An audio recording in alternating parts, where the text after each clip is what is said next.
जी देखिए, ट्रेडेड 230 की बात करें, देखिए प्रदीप जी, आप अभी सारे बैंकिंग काउंटर की बात कर रहे हो और एनबीएफसी की बात कर रहे हैं। आपने आरबीएल की बात की है, दूसरे पीएसयू बैंक्स की बात की है। बट आज काफी दिनों के बाद में हमारा एक ट्रेड समझ में आ रहा है जिसमें बड़ा मोमेंटम आएगा। काउंटर का नाम है बंधन बैंक। इस काउंटर ने 50 दिन का मूविंग एवरेज निकाला है और क्वांटिटेटिव डेटा के हिसाब से जब जब ये 50 दिन का मूविंग एवरेज के ऊपर या नीचे जाता है, इसमें 10 से 15% का मोमेंटम देखने को मिलता है। तो बंधन बैंक पे खरीदारी की सलाह रहेगी। हमारा मानना है कि 275 के टारगेट यहाँ पे हासिल होने चाहिए। तो खरीदारी की सलाह बंधन बैंक पे। 246 का स्टॉप लॉस है। 275 280 के टारगेट यहाँ पे आज या फिर कल सुबह में हासिल होते हुए नजर आ जाएंगे।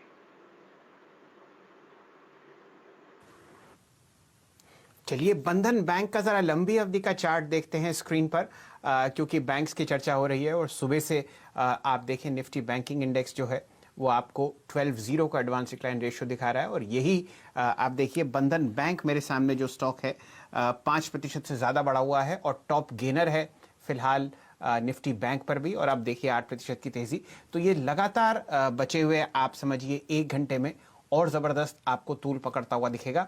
फिलहाल आपके सामने 260 रुपए के आसपास ट्रेड करता हुआ दिख रहा है। एक स्टॉक जहां पर मैंने इतना बढ़िया ब्रेकआउट बहुत समय बाद देखा है वो है बैंक ऑफ इंडिया।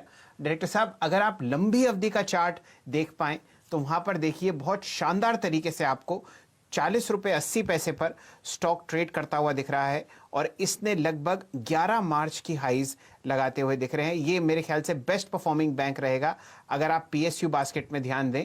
और यहां पर आप बहुत जबरदस्त तेजी आते हुए देख रहे हैं। 18% तो ऑलरेडी तेज है, मेरे ख्याल से 42 रुपए 20 पैसे इसका सर्किट है और बचा कुछ जो कार्य है वो आपको फूरिया साहब करके बताएंगे कि कहां लगता है उनको ये जाता हुआ। फूरिया साहब, आपके लिए बैंक ऑफ इंडिया 41-35 45 और 48 तक के देखिए नियर टर्म के टारगेट्स है और जो स्टॉक में काफी कुछ तेजी यहाँ पर देखने को मिल गई है।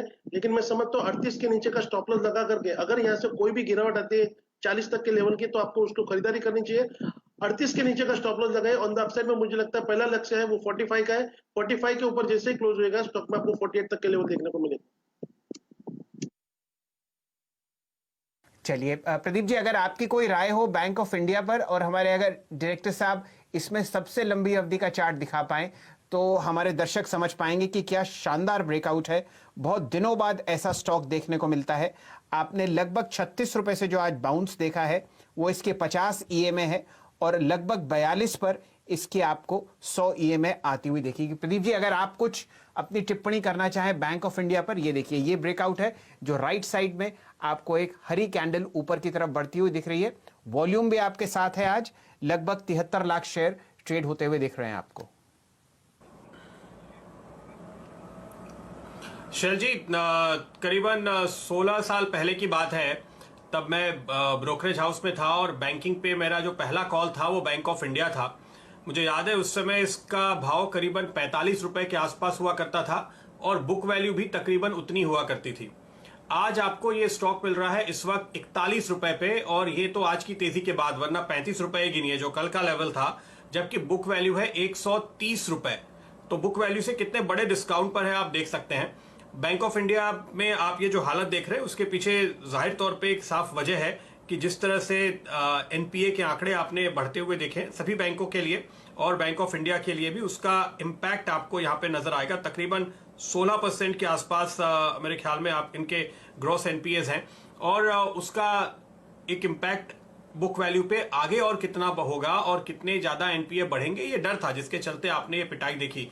लेकिन आप साफ तौर पे देख सकते हैं कि आज आप 15-16 साल पुराने लेवल पर वापस आ चुके हैं, जबकि आज का जो बैंक का कारोबार है वो बहुत बड़ा है। बुक वैल्यू उस समय के मुकाबले 3 से 3.5 गुना है। अगर आप बैंक की बैलेंस शीट देखेंगे तो वो भी, जहां तक मुझे नंबर्स याद हैं, करीब करीब 3 गुने से ज्यादा है। तो ये बहुत ज्यादा बड़ा बैंक है जो कि आपको उसी भाव पे मिल रहा है। उस वक्त भी जब साइकिल टर्न हुआ तो ये 10 बैगर हुआ था। अब क्या ये साइकिल यहां से टर्न हो रहा है तो क्या यहां से फिर आपको इतने ऊपर जाते हुए दिखेगा? इस समय वो कॉल लेना थोड़ा सा मुझे लगता है काफी बोल्ड होगा, लेकिन बहुत ही शानदार मूव साफ तौर पे आप यहां आते हुए देख रहे हैं। और इसके साथ साथ अगर आप दूसरे स्टॉक्स भी देखें पीएसयूज में, हमने कैनरा बैंक की बात की, हमने बैंक ऑफ इंडिया की बात की, यूनियन बैंक, सेंट्रल बैंक, एक नजर मेरे ख्याल से पीएनबी पे भी डालिए। और इस स्टॉक पे लगातार तेजी देखने को मिली है। अभी अभी मैं अब ये देख रहा हूं कि आज इसने अपने 50 दिन के एवरेज के ऊपर एक ब्रेकआउट ले लिया है। पीएनबी पे अल्पेश जी क्या राय देंगे आप? 34 तक के लक्ष्य होने चाहिए प्रदीप इस मूव के अंदर, और मैं समझता हूँ स्टॉक्स ने भी 28 के ऊपर अच्छा खासा ब्रेकआउट दे दिया है, तो उसी का स्टॉप लॉस लगा करके आपको इसके अंदर खरीदारी करनी चाहिए। लेकिन 34 के ऊपर मैं समझता हूँ एक नियर टर्म का एक स्ट्रॉन्ग ब्रेकआउट स्टॉक के अंदर आपको आता हुआ दिखेगा, और ऑन द अपसाइड में मुझे लगता है कि बहुत ही जल्द ये स्टॉक आपको 40 तक के लेवल दिखा देगा। लेकिन प्रदीप अगर आपकी इजाजत हो तो मैंने एक छोटा स्मॉल कैप कंपनी का स्टॉक ढूंढा है, मुझे लगता है कि ये स्टॉक भी एक अच्छा खासा परफॉर्म दिखा सकता है। अगर आप कहें तो मैं उसको रिकमेंड करना चाहूंगा। बताइए। या देखिए स्टॉक का नाम है मोल्टेक पैकेजिंग। ये स्टॉक्स के अंदर आप देखिए चार्टिकल स्ट्रक्चर जिस हिसाब से बना है, 320 रुपए की एक हाई से स्टॉक्स में गिरावट हुई, लगातार 136 तक के फॉल आपको देखने को मिले, और उसके बाद में स्टॉक्स ने एक वन वे रैली दिखाई, करीबन उसके अंदर 205 तक के लेवल आपको ऊपरी तरफ के देखने को यहाँ पर देखने को मिले, और उसके बाद में जो एक 165 170 के पास में जो बेस बना है स्टॉक ने, ये इटसेल्फ इंडिकेट्स करता है कि अब ये स्टॉक जो है वो 205 की इसकी प्रीवियस स्विंग टॉप जो है उसको निकालने के लिए अब ये स्टॉक पूरी तरह से तैयार हो चुका है, और डेफिनेटली आने वाले दिनों में ये स्टॉक एक शानदार परफॉर्मेंस करेगा। किस हिसाब से करेगा मैं आपको बताता हूं। एक बेस बना है, बेस के बाद में जिस हिसाब से खरीदारी हुई, एक हाई टॉप हायर बॉटम की फॉर्मेशन बनी, और जिस हिसाब से वॉल्यूम में बढ़ोतरी होती है, मुझे लगता है कि आने वाले दिनों में स्टॉक सबसे पहले आपको 230 और उसके बाद में 250 तक के लेवल दिखा देगा। चलिए, ये राय आपको मिल रही है मोल्ड